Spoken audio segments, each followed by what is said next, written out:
Namaste and welcome to class. And thank you so much for sitting with us with your undivided attention. And today's class, we have a question that perhaps is going to invite you to reflect within and see a faculty that you may have, and we all have, but we are not really aware. So the question will be, are you a medium? Since I am not a medium per se, I have invited a very dear friend of mine, Lisa Mask, who is a medium, and we are going to have an exploration of what is that, how it's actually working right now in your life, and how perhaps if you have any predisposition in developing that, Lisa have a wonderful school where you can actually be properly trained in a safe and consistent way.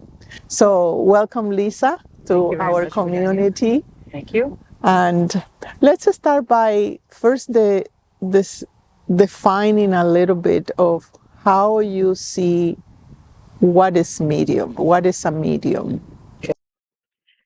So, a medium is all human beings are mediums because we are in between sky and earth. So, we all have the capacity for mediumship. A medium is someone who is able to open themselves up in order to welcome a frequency of light, of love that is greater than their own. So, for example, in the kind of mediumship that we do trance channeling, which is one kind of mediumship, but there are all kinds of mediumships that are possible. For example, people that work with crystals, people that do energy healing like Reiki, people who read tarot cards, they're also mediums, because when they are in the process of doing a reading, they offer themselves to a higher frequency of love and of light, so that that higher frequency can express themselves through them in order to conduct the reading. Many artists are mediums as well, because they are able to welcome an inspiration that needs to be birthed, that needs to come into form. And in doing so, once that form has taken place, whether it's a painting or it's a symphony or a poem, anyone who contemplates that art, their perception is going to be transformed, because that inspiration comes from a higher frequency than themselves. So when we say, they say, well, everybody is a medium. Mm-hmm. Right? So for the listeners maybe asking, well, how I am channeling, or how do I know that I am channeling, and how that looks like, how normal humans Yeah. Are channeling. Okay. So for those who are open to the spiritual path, who are asking and praying for change, for transformation, then the first frequency that they will be channeling through their own mediumship is the frequency of their soul. And so anyone that is asking for that guidance is opening themselves up to that possibility. So the first frequency that we channel as mediums is the frequency of our own soul. And then when that frequency is welcomed and it is incarnated in us, it's part of our body, it's part of our world of matter, then we can be available for a higher frequency. So that's why sometimes a moment of transition, when you say, okay, I am ready to change, I'm looking for something, some inspiration, something higher, mm-hmm. that lead me, mm-hmm. then you're kind of opening that gate to receive your own inspiration. That's correct. And we do it all the time. Like we wake up in the morning and we receive our first inspiration and say, okay, today we're going to eat pasta.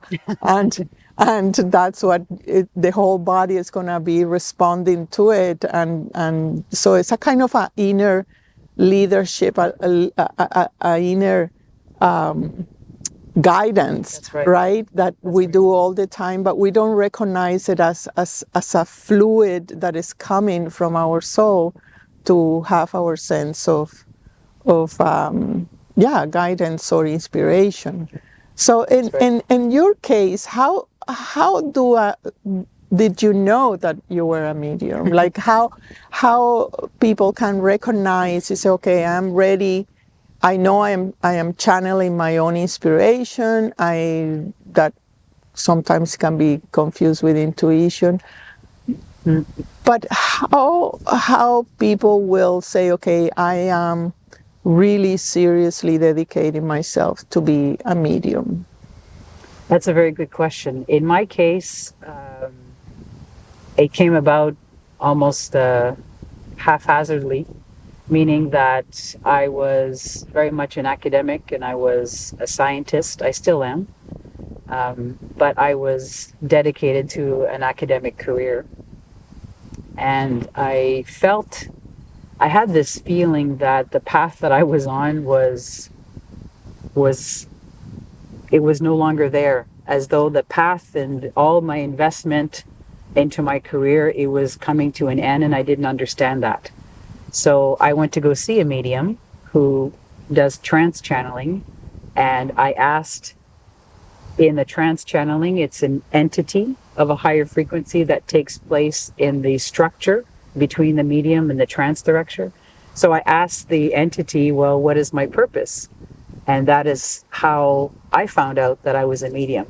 Prior to that, I didn't have any signs or symptoms that I was. So no sensibilities or body departure, nothing. For you was you were a common science. I probably had those experiences, but I never attributed that to mediumship capabilities, in a sense that ever since I've been very young, I've always been very, very sensitive, emotionally sensitive.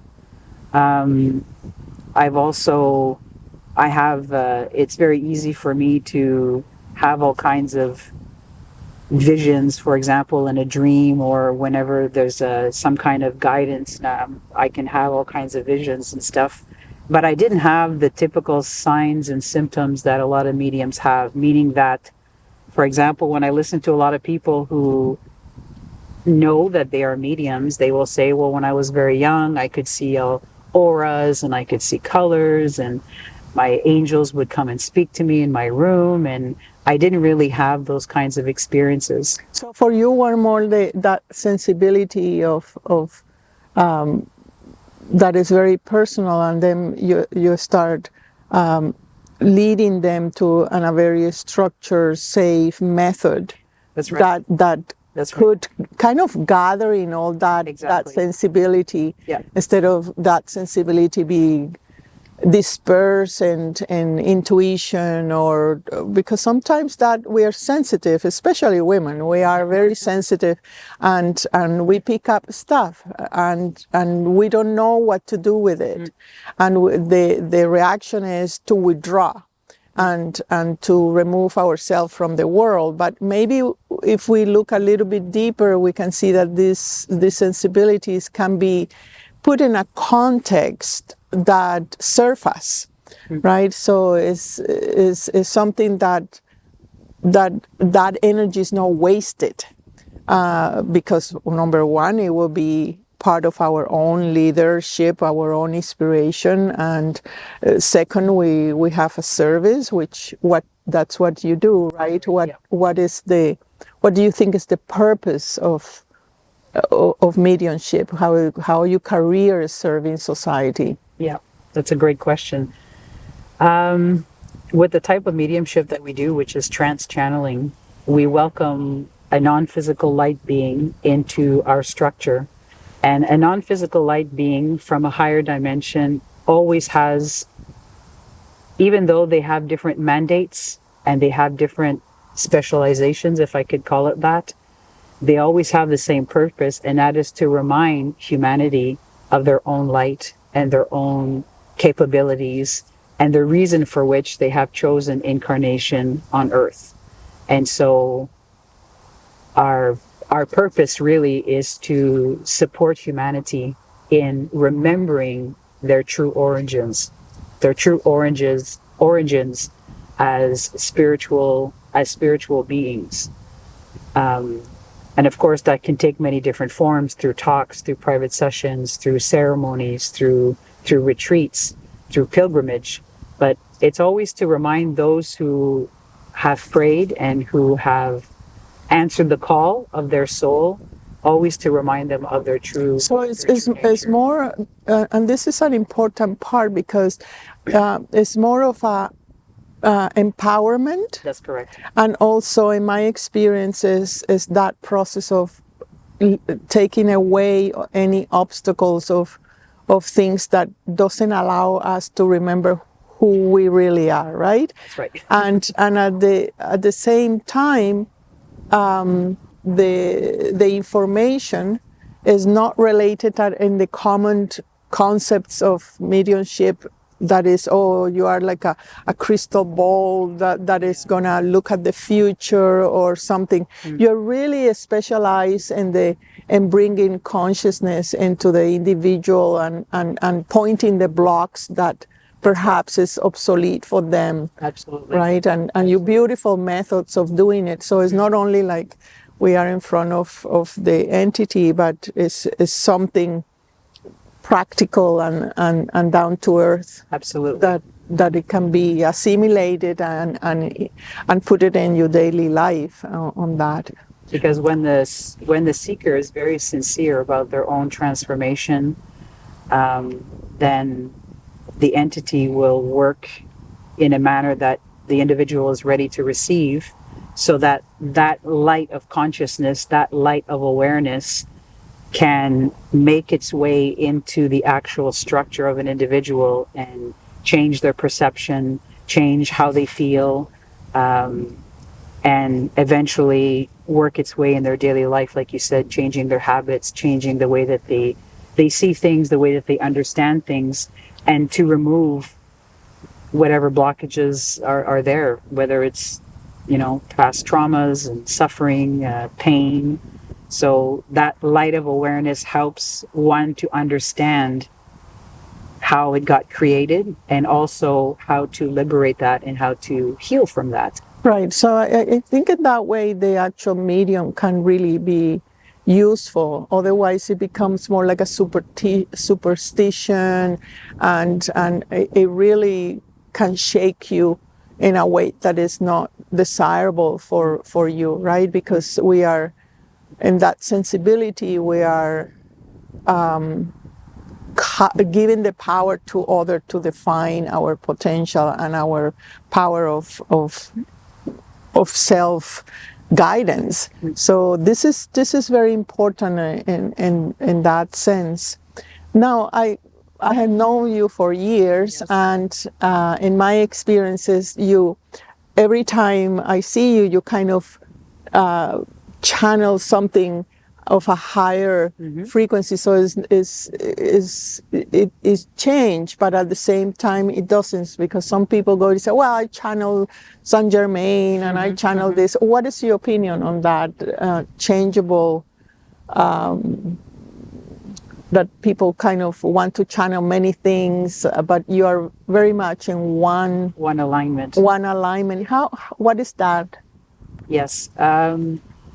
For most people that do trance channeling in the way that we do trance channeling, it's before we chose incarnation into this life, it's a contract that we have with that source. So it's a contract that we had with that entity. And so it's once the individual is ready, once the medium is ready to welcome that, then the process begins. And usually it's, at least in my case, in my experience, the frequency is in the same alignment. It's just always of a higher frequency and a higher frequency.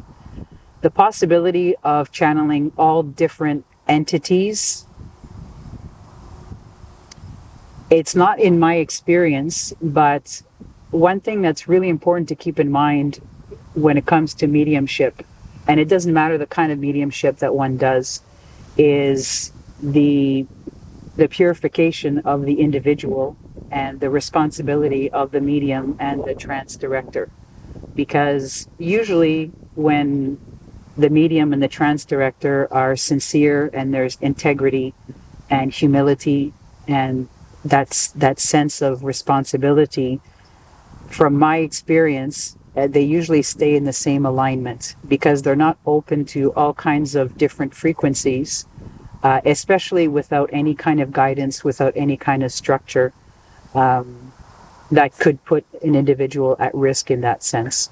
Right. So it's very important that once we have that alignment, we are protected in a way. Absolutely. And also we're protected from our own ego. That's correct. Right? Exactly. That is one of the bigger problems too, that we tend to channel our own ego, and then things get messy, and you can mess up or your own energy within, and you are not really serving the purpose on that.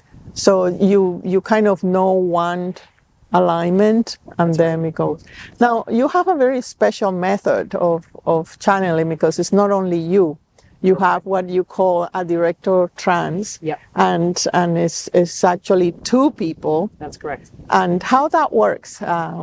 Because with trance channeling, and this is probably a very important nuance to make between those who channel a light being in that same alignment versus those that are open to all kinds of light beings and all kinds of different frequencies, is that a light being the contract between the medium and the light being is they will literally take place in the structure, if there is a structure, and the structure requires a trance director.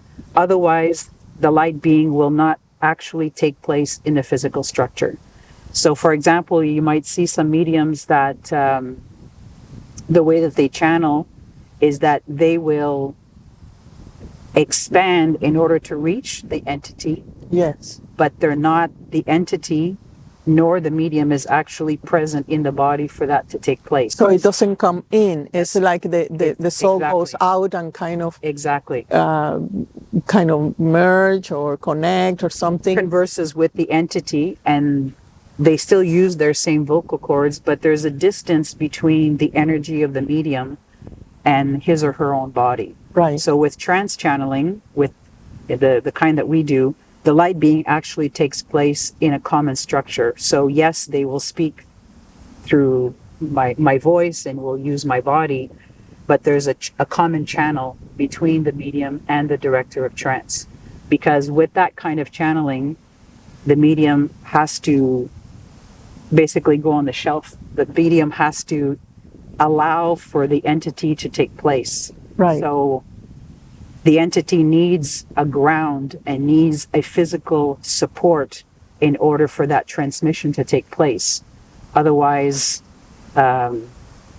it's not stable. Yeah, you have fluctuations. That's correct. Yeah, and also it's the safety for the medium. Absolutely. Of both. So you're really in the method that you offer is safety, is a way that it have a procedure, and if I want to, let's say, be a medium, now I am of course a teacher, but suppose that any of our friends in the community wants to start that training. Mm-hmm. So you offer that step by step safety and purification. Absolutely. where you can have that trans mediumship, right? That's right, because there are mediums that channel with the trance channeling that we do. There are mediums that channel for the purpose of their own healing.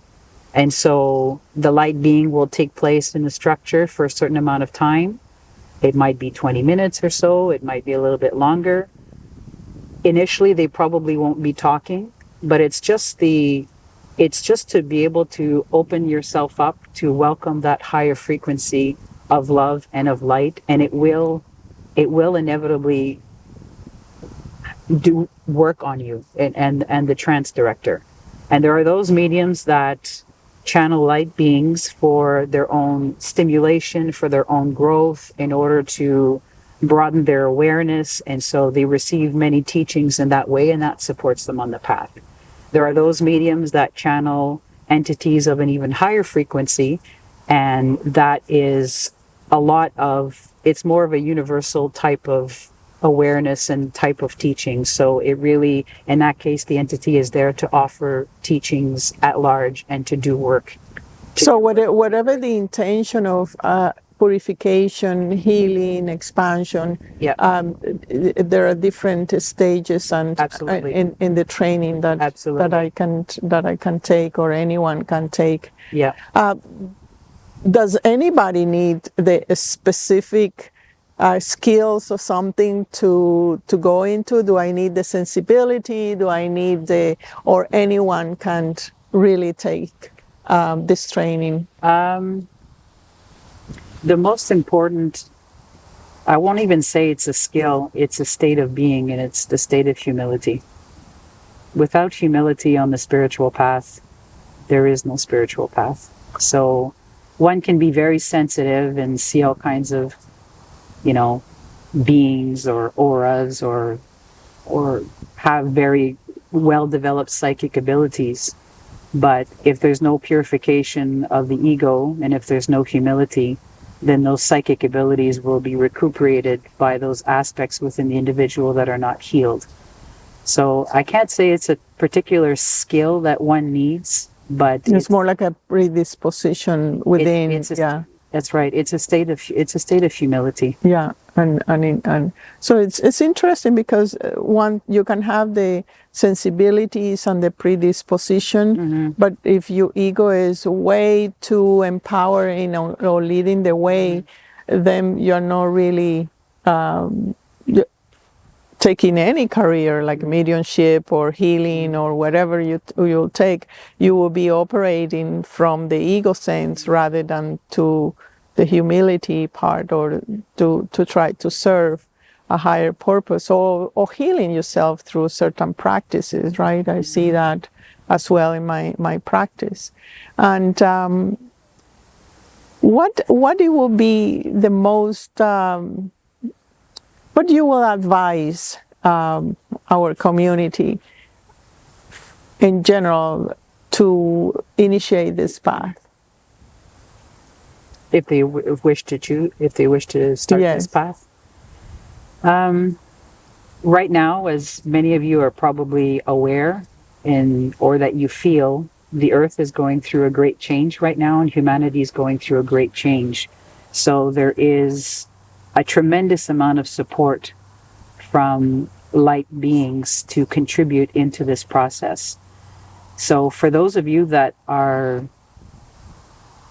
ready to contribute to that process, first for your own healing, your own transformation, and also to contribute to the process of healing and transformation for the earth and for humanity, then if there is that sincere, I know people tend to have different definitions around desire, but if the sincerity is there to welcome that for the betterment of oneself and the betterment of humanity, then it's absolutely possible. Yes, and I think that there are many teachers already incarnated, and mediums, and artists, and engineers, and we have been recognizing each other, and it's so important to start forming a community that is diverse in skills, and that can offer their own gifts, because sometimes you say, well, what is my purpose? You say, your purpose have not been initiated or open. It's not anymore that you're going to be an architect or a lawyer or something. It's new careers that is in if I can put it, careers or approaches where our humanity can start seeing a different perspective, that we are needed in different way, and that we need to awake different attributes within ourselves, that 500 years or 1,000 years to be a medium was no part of the plan. or accepted. Now it is, and there are teachers and mediums that are offering platforms to start opening a community that vibrate with the same purpose of serving, making conscious the change of Earth and humanity. Well, I thank you, Lisa, again for so your much, Berdhanya. amazing contribution to Earth, your work. If you're interested, I'm leaving all the details below. We are in Gaspé, and Lisa facilitates this in French and in English and online as well. So everything will be laid out there for you to explore the website and see what is new. I thank you again for sitting with us, and I will see you in our next class. Namaste.